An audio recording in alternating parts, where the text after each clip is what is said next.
Praise the Lord. आप सभी लोगों को जय मसीह की। आज मैं परमेश्वर का वचन आपके सामने लेकर आई हूँ और आज मैं परमेश्वर के वचन से आप सब लोगों को बताऊंगी। आज हम सब लोग देखेंगे मत्ती 4 अध्याय का पहला वचन, यीशु की परीक्षा। आज हम देखेंगे कि यीशु की परीक्षा क्यों हुई और यीशु ने इस दौरान क्या क्या किया, हम इन चीजों को देखेंगे। पहले हम परमेश्वर का वचन पढ़ेंगे, क्या लिखा हुआ है परमेश्वर के वचन में, पहले हम उसको पढ़ेंगे। तब आत्मा यीशु को जंगल में ले गया ताकि इब्लिस से उसकी परीक्षा हो। तब क्या हुआ, यहाँ पर वचन कह रहा है कि तब आत्मा यीशु को जंगल में ले गया ताकि इब्लिस से उसकी परीक्षा हो। अब यहाँ पर हम देखेंगे कि यीशु मसीह बपतिस्मा लेकर के जब ऊपर आए तब पवित्र आत्मा ने, परमेश्वर की आवाज आई और कहा ये मेरा प्रिय पुत्र है, वो परमेश्वर का प्रिय पुत्र है। वो इसीलिए पवित्र आत्मा उसको उसकी परीक्षा के लिए उसे जंगल में ले गया, तो इसीलिए कि ताकि शैतान उसकी परीक्षा करे, शैतान उसकी परीक्षा करे, इसलिए वो जंगल में उसको ले गया। फिर हम 2 पद में देखेंगे कि क्या लिखा है, वह 40 दिन और 40 रात निराहार रहा, तब उसे भूख लगी। वो 40 दिन तक यीशु मसीह जंगल में था और उसे भूख लगी, उसने निराहार लिखा हुआ है। निराहार मतलब नीर और आहार मतलब पानी और खाना, उसने दोनों नहीं खाया और पिया। तो फिर उसको 40 दिन के बाद उसे भूख लगी। तो जब भूख लगी तब क्या होता है, हम ये देखेंगे वचन से।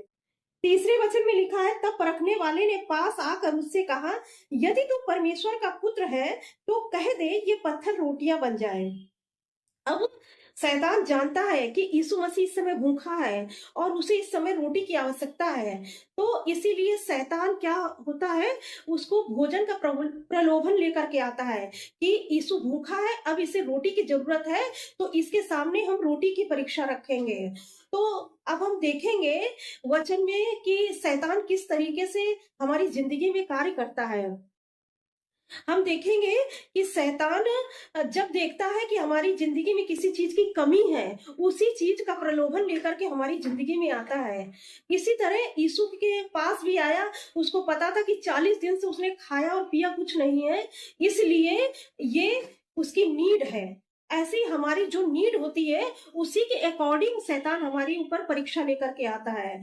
तो यहाँ पर परमेश्वर का वचन क्या लिखा देखेंगे, 4 पद में लिखा है, यीशु ने उत्तर दिया, लिखा है मनुष्य केवल रोटी से ही नहीं परंतु हर एक वचन से जो परमेश्वर के मुख से निकलता है जीवित रहेगा। यहाँ पर यीशु मसीह ने कहा शैतान से कि मनुष्य रोटी से नहीं लेकिन परमेश्वर के हर एक वचन से जीवित रहेगा। अब हम देखेंगे कि जिस तरह से हमारा शरीर है उसे भोजन की आवश्यकता होती है, उसी तरह हमारी एक आत्मा है और उसका भोजन क्या है, परमेश्वर का वचन। जिस तरह से हमारे शरीर को भोजन चाहिए, भोजन में रोटी सब्जी और भी पदार्थ चाहिए खाने के लिए, शरीर में तंदुरुस्ती लाने के लिए, उसको शक्तिशाली करने के लिए, उसी तरह से परमेश्वर का ये वचन है कि जब हम इसको खाते हैं तो हमारी आत्मा मजबूत होती है। जिस तरह भोजन करने से हमारा शरीर मजबूत होता है, उसी तरीके से हमें आत्मा का भोजन हमारा परमेश्वर का वचन है। जब हम इसको अपने अंदर लेते हैं, उस पर मनन करते हैं, तो हमारी आत्मा शक्तिशाली होती है। तो यहाँ पर यीशु मसीह ने शैतान के सामने कहा कि मनुष्य रोटी से नहीं परंतु परमेश्वर के हर एक वचन से जीवित रहेगा। यहाँ पर यीशु मसीह चाहते तो वो पत्थर को रोटी बना सकते थे, उनके पास वो सामर्थ्य थी। जब जो लंगड़ों को चला सकता है, अंधों को आंखें दे सकता है, मुर्दों को जिला सकता है, तो वो पत्थर को भी रोटी बना सकता है।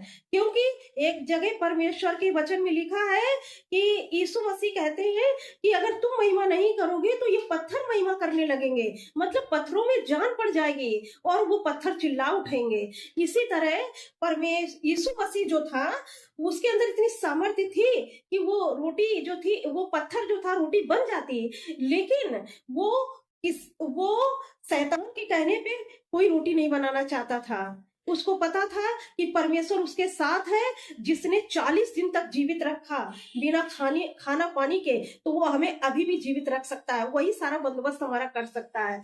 तो इसलिए जब शैतान यीशु मसीह के अंदर ये डाउट डालना चाहता था, हमेशा वो कहता था, क्या तू परमेश्वर का पुत्र है? यदि तू परमेश्वर का पुत्र है तो ये कह दे तो ये हो जाएगा।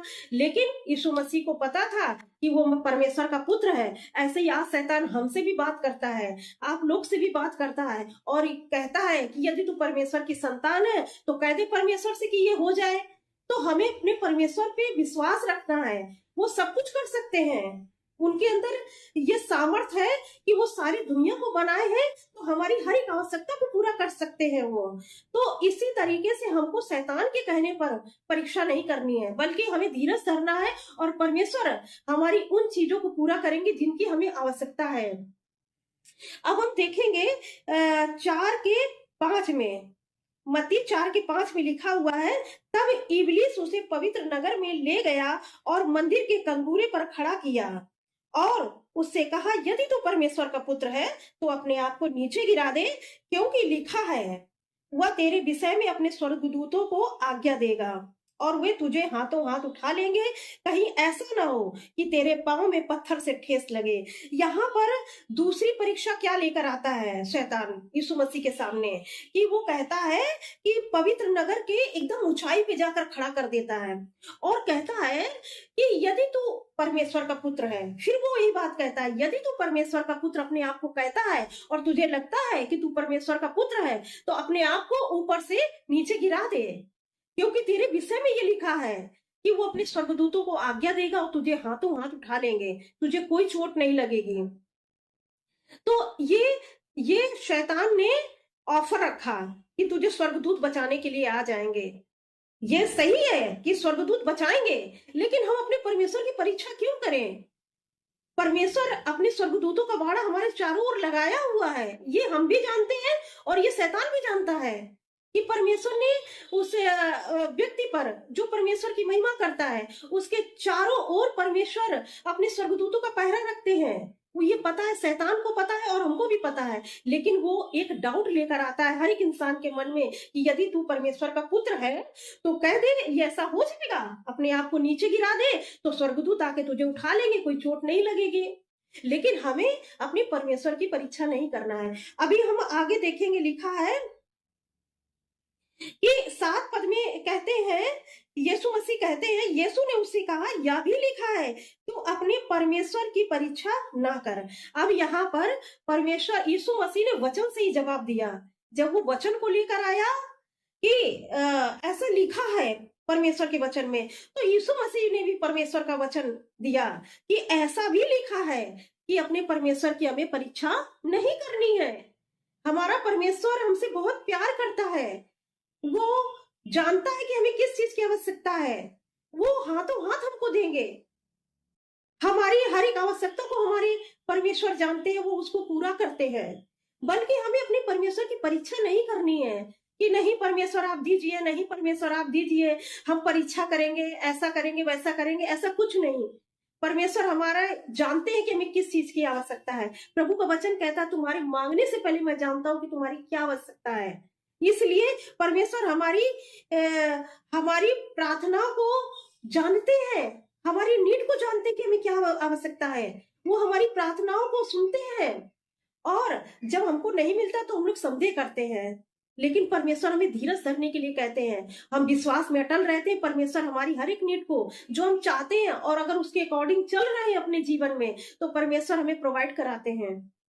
तो हम यहाँ पर परमेश्वर का वचन देखेंगे, लिखा है 8 में, हम 4:8 में देखेंगे। मत्ती 4:8 में लिखा हुआ है, फिर इबलीस उसे एक बहुत ऊंचे पहाड़ पर ले गया और सारे जगत का और उसका वैभव दिखाकर उससे कहा, यदि तू गिर कर मुझे प्रणाम करे तो मैं ये सब कुछ तुझे दे दूंगा। तब यीशु ने उससे कहा, हे शैतान दूर हो जा, क्योंकि लिखा है, तू प्रभु अपने परमेश्वर को प्रणाम कर और केवल उसी की उपासना कर। अब यहाँ पर हम परमेश्वर का वचन देखेंगे क्या कहता है। यहाँ पर तीसरी परीक्षा लेकर आया शैतान कि जब वो रोटी से नहीं जीत पाया और परीक्षा करने में नहीं जीत पाया, तब तीसरा प्रलोभन लेकर के आ गया कि यदि तू मुझको झुक कर प्रणाम करे तो मैं ये सब कुछ तुझको दे दूंगा, जितनी संसार की चीजें हैं सब कुछ मैं दूंगा। आज जो परमेश्वर के महिमा करने वाले लोग हैं, जो जान गए सच्चे परमेश्वर के प्रेम को, उन्होंने अपना जीवन दे दिया है परमेश्वर को और उसकी महिमा वो करते रहते हैं। और जब वो करते रहते हैं उसकी महिमा, तो शैतान जानता है कि ये उसकी महिमा कर रहा है और ये उसको ये पता है कि वो चीजें जो मैं आज इसको इनडायरेक्टली दे रहा हूं, कल उसको डायरेक्ट परमेश्वर देगा। तो वो उसी दौरान जो परमेश्वर उसको देने वाला है, उसी के बीच में शैतान काम करता है। जब परमेश्वर से आप प्रार्थना करते हैं और जब आप परमेश्वर आपको आशीष देने वाला है, उस बीच का जो डिस्टेंस होता है, उसी बीच में शैतान अपना काम करता है कि हम इसको बरगला दें, हम इसको परमेश्वर के वचन में संदेह डाल दें, है ना।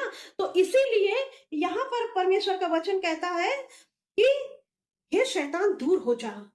जब वो पहाड़ पर ले गया तो वहां से अब सोचिए, पहाड़ पर वो खड़ा है, वो चारों तरफ की दुनिया उसको दिखा रहा है, यीशु मसीह को सारा धन दिखा रहा है, वैभव दिखा रहा है, प्रसिद्धि दिखा रहा है, हर एक चीज कहा कि मैं तुमको दे दूंगा अगर तुम झुक कर मुझे प्रणाम करो। उस समय सारी चीजों का अधिकार शैतान के पास था, लेकिन अब सारा अधिकार हमारे प्रभु यीशु मसीह के पास में है, जिसकी हम महिमा करते हैं। तो क्या हुआ कि वो शैतान जब उसको वैभव दिखाया तो उसने उससे कहा ये शैतान दूर हो जा। और कोई व्यक्ति होता जो परमेश्वर के वचन को ना जानता अच्छे से या परमेश्वर पे अच्छे से विश्वास ना करता, तो वो परीक्षा में पड़ जाता है, क्योंकि उसे इनडायरेक्टली शैतान लेकर के आता है कि मैं तुमको ये दे दूंगा, धन दे दूंगा, दौलत दे दूंगा, प्रसिद्धि दे दूंगा, हर एक चीज दे दूंगा, बस तुम मेरी उपासना करते रहो। तो बहुत सारे लोग उसके पीछे हो लेते हैं। तो इसीलिए, लेकिन जो सच्चे परमेश्वर को जानते हैं वो क्या करते हैं, भले ही उसको पता है कि हम ये आशीषें मिलेंगी, देरी से मिल रही है तो क्या हुआ, मिलेंगी जरूर, तो वो स्थिर बना रहता है। और जब स्थिर बना रहता है तो परमेश्वर अगर आपके बीच में, और परमेश्वर जैसे आप प्रार्थना कर रहे हैं और परमेश्वर देरी कर रहे हैं किसी चीज को देने के लिए, उस बीच का जो डिस्टेंस है, अगर उसमें भी आप सच्चे बने रहते हैं, परमेश्वर पर विश्वास किए रहते हैं, तो वो आशीषें एक न दिन आपके पास जरूर आ जाएंगी, क्योंकि आपने शैतान की बात को नहीं सुना बल्कि लगातार प्रार्थना करते रहे। इसी तरह जब शैतान को यीशु मसीह ने डांटा तो डांट कर क्या कहा, हे शैतान दूर हो जा, तू प्रभु अपने परमेश्वर को प्रणाम कर और केवल उसी को उपासना कर। और तब लिखा 11 पद में, तब शैतान उसके पास से चला गया और देखो स्वर्गदूत आकर उसकी सेवा करने लगे। स्वर्गदूत आकर उसकी सेवा करने लगे, हम परमेश्वर के वचन में देख रहे हैं। क्योंकि ये 3 परीक्षाएं लेकर के आया शैतान यीशु मसीह के सामने, लेकिन यीशु मसीह स्थिर रहे। उनको पता था कि वो परमेश्वर सच्चा है। अभी भूख लगी है, उसे पता था अभी हम इस तरह हालत में कमजोर है, बॉडी कमजोर है, लेकिन वो आत्मा में मजबूत बन चुके थे। आत्मा में वो तो बचपन से ही तैयारी में थे, बचपन से ही परमेश्वर उनको तैयार कर रहे थे इस परीक्षा के लिए, है। और जब पवित्र आत्मा उनको जंगल में ले गया तब शैतान से परीक्षा हुई है। हमारी लाइफ में भी ऐसा होता है कि जब हम आत्मा में बढ़ते जाते हैं, परमेश्वर हमको तैयार करते जाते हैं, तो हमारा भी परीक्षा का दिन आ जाता है कि हम उस परीक्षा में खरे उतरते हैं कि नहीं। फिर आप जब खरे उतर जाते हैं ना, तो आप सोना बन जाते हैं, आप सोना बन जाते हैं। समझ लीजिए आप कितने कीमती हैं। जब इस संसार में सोना इतना कीमती है, तो हम परमेश्वर के लिए कितनी कीमती हैं। तो परमेश्वर ने तब स्वर्गदूत आकर के जितनी भी चीजें थी, जितनी भी यीशु मसीह की आवश्यकता थी, स्वर्गदूत उसकी सेवा करने लगे। जो भी जरूरत थी वो यीशु मसीह को देने लगे। ऐसे ही जब परमेश्वर हमको अपनी आशीषों से, अपने स्वर्गदूतों के द्वारा या किसी ऐसी आशीषों के द्वारा हमें हमारी जो आवश्यकता होती है वो प्रोवाइड कराते हैं। और हम लोगों को निरंतर प्रार्थना करना है। ये नहीं कि बहुत सारे लोग पूछते हैं कि हमें कितनी देर प्रार्थना करना है, तो वचन कहता है हमको निरंतर प्रार्थना करना है, निरंतर।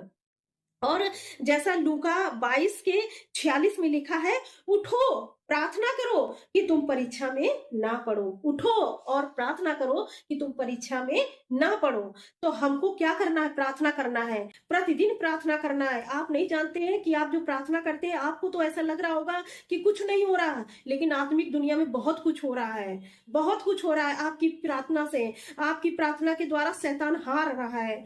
तो इसलिए हाँ, परमेश्वर इस वचन से आप सबको बहुत आयत की आशीष दे। आपको इस वचन को आप ने जो सुना है और इसमें बने रहे, और वचन को सुनने में पवित्र आत्मा ने आपकी मदद किया, तो परमेश्वर ये वचन आपके हृदय में जो बोया गया है वो बहुत ही आशीषित हो। परमेश्वर आप सबको इस वचन से बहुत आयत की आशीष दे। आप सभी को जय मसीह की। आइए हम एक छोटी सी प्रार्थना करते हैं, परमेश्वर से विनती करते हैं। धन्यवाद धन्यवाद धन्यवाद मेरे जीवित परमेश्वर, में धन्यवाद देती हूँ मेरे प्रभु जी।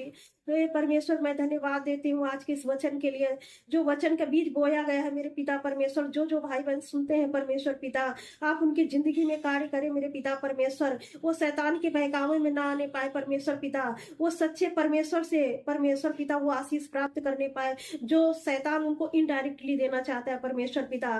प्यारे प्रभु जी, वो सच्चे परमेश्वर की जो आशीषें हैं परमेश्वर पिता, उनके पास पहुंच सके मेरे पिता परमेश्वर। आपने उनके मन को खोला है परमेश्वर पिता। जो कोई इस वचन को सुन रहा है वो बहुत आज से आशीषित हो प्रभु जी। धन्यवाद करती हूँ मेरे पिता परमेश्वर। ये वचन जो बोया गया है परमेश्वर पिता फलवंत हो परमेश्वर पिता, 30 गुना नहीं, 60 गुना नहीं, 100 गुना फलवंत हो प्रभु जी। इस छोटी सी प्रार्थना को यीशु के नाम से मांगती हूँ, आमीन। आप सभी को जय मसीह की।